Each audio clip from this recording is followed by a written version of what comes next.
یعنی یہ جو لغت میں تعریف کی گئی تو انسانی شعور جہاں تک پہنچ سکتا تھا اس کے مطابق لغت بول رہی تھی کہ انسان کے اندر جب انسان رحمت کرے تو پہلے یہ ہلچل ہوتی ہے اور اس پر پھر آگے انعام مرتب ہوتا ہے. انسان کے اندر پہلے رقت القلب پائی جائے تو پھر اس پر احسان مرتب ہوتا ہے. اور انسان کی ذات پر اللہ کو قیاس نہیں کر سکتے، اس کی رحمت کے اپنے تقاضے ہیں، اس کی رحمت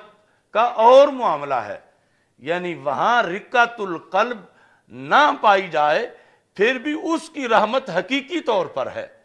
اسے مجازی طور پر نہیں کہیں گے، کیونکہ جس بیس پر مجاز کہا جا رہا ہے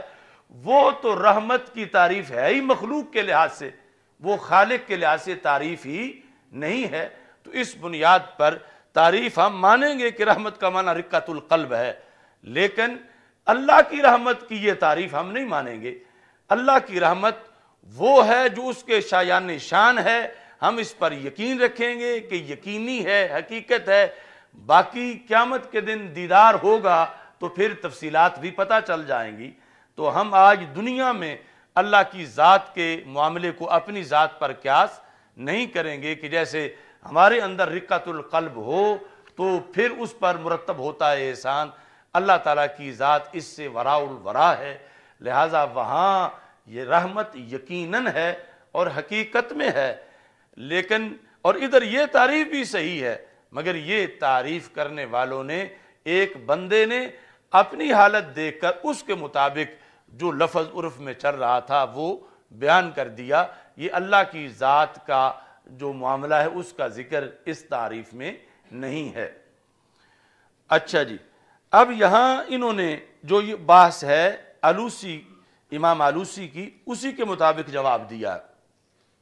فتاوی شامی کے اندر.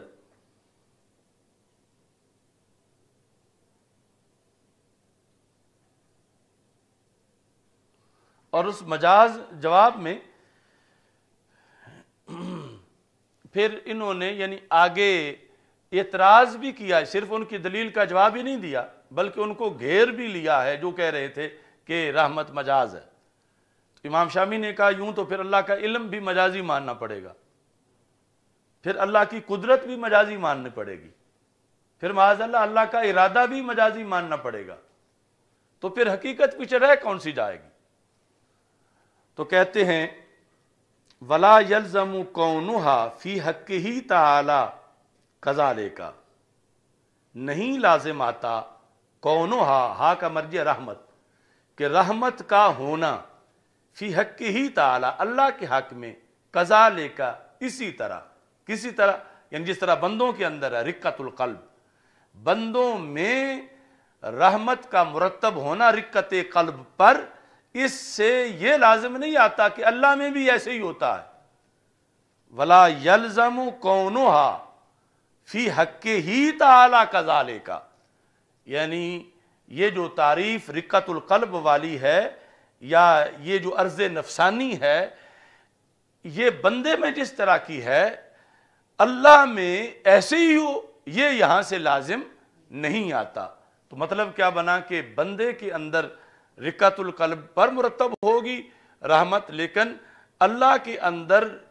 رحمت حقیقت میں ہی ہے، مگر اس کا ترتب کا یہ طریقہ نہیں جو تم بندوں والا اللہ پر رائج کرنا چاہتے ہو. یہ بندوں کے عرف کا، بندوں کے حالات کا، بندوں کے معاملات کا ہے، اور کوئی بندہ اللہ کی ذات کے بارے میں یہ دعویٰ ہی نہیں کر سکتا کہ اس کو اللہ کی ذات کا معاملہ جو ہے وہ معلوم ہے کہ یوں پہلے ہوتا ہے اور پھر جو ہے صورتحال بنتی ہے وہاں بھی رحمت کی، اور پھر مجاز مانا جائے چونکہ دل موجود نہیں ہے. تو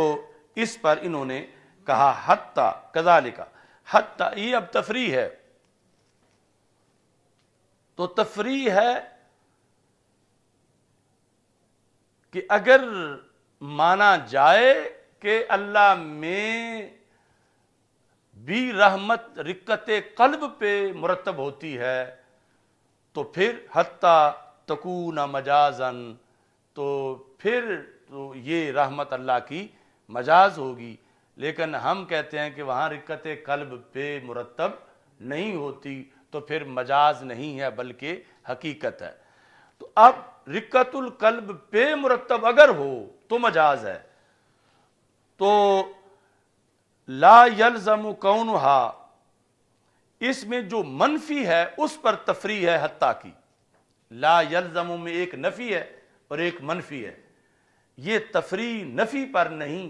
بلکہ منفی پر ہے، اور اس پر آگے پھر مثالیں ہیں کل علم والقدرت، کہ اگر یہ ہوگا تو پھر انسان کو علم کیسے آتا ہے؟ انسان کو علم کے جو انسان کے ذرائع ہیں، حواس خمسہ ظاہرہ یا باطنہ، تو انسان میں تو علم اسی ذریعے سے آتا ہے کہ اس نے سنا ہے تو اسے علم آیا ہے، اس نے دیکھا ہے تو اسے علم آیا ہے۔ تو پھر اس انداز میں اللہ کے علم سے پہلے بھی کچھ ماننا پڑے گا کہ اس کے جو ہے وہ صورت ماننی پڑے گی چیز کی،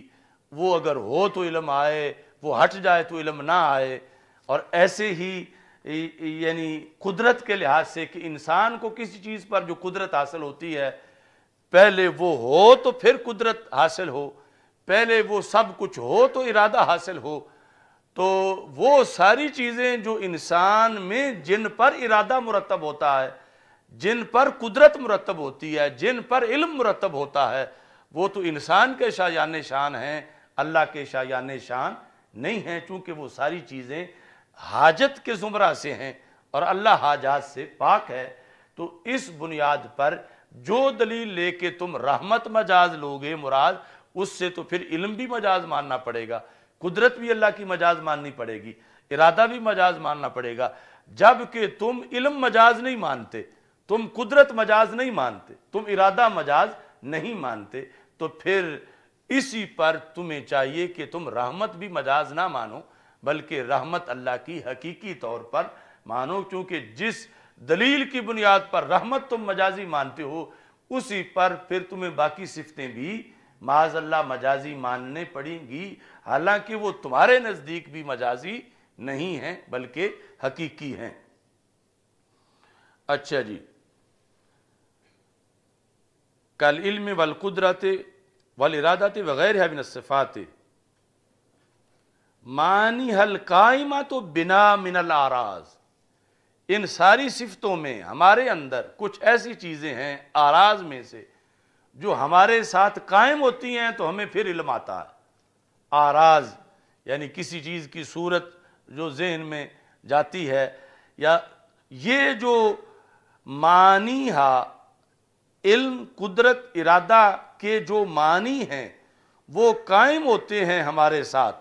اعراض میں سے، تو پھر یہ اس پر مرتب ہوتا ہے علم۔ ولم یقل احد، اور یہ تو کسی نے بھی قول نہیں کیا، یعنی تم نے بھی اور باقی نے بھی، انہا فی حقی تعالی مجاز، کہ یہ صفتیں بھی اللہ کے حق میں مجاز ہیں، یہ تو تم بھی نہیں مانتے مجاز اور بھی کوئی نہیں مانتا، تو پھر وہ رحمت میں جہاں تم بٹکے ہو کہ اللہ کی رحمت کو اپنے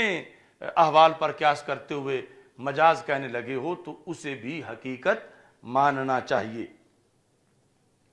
وتمام تحقیقی ما فوائد اخر فی حواشینا علی شرح المنار للشارح، تو منار کی شرح جو صاحب در مختار کی ہے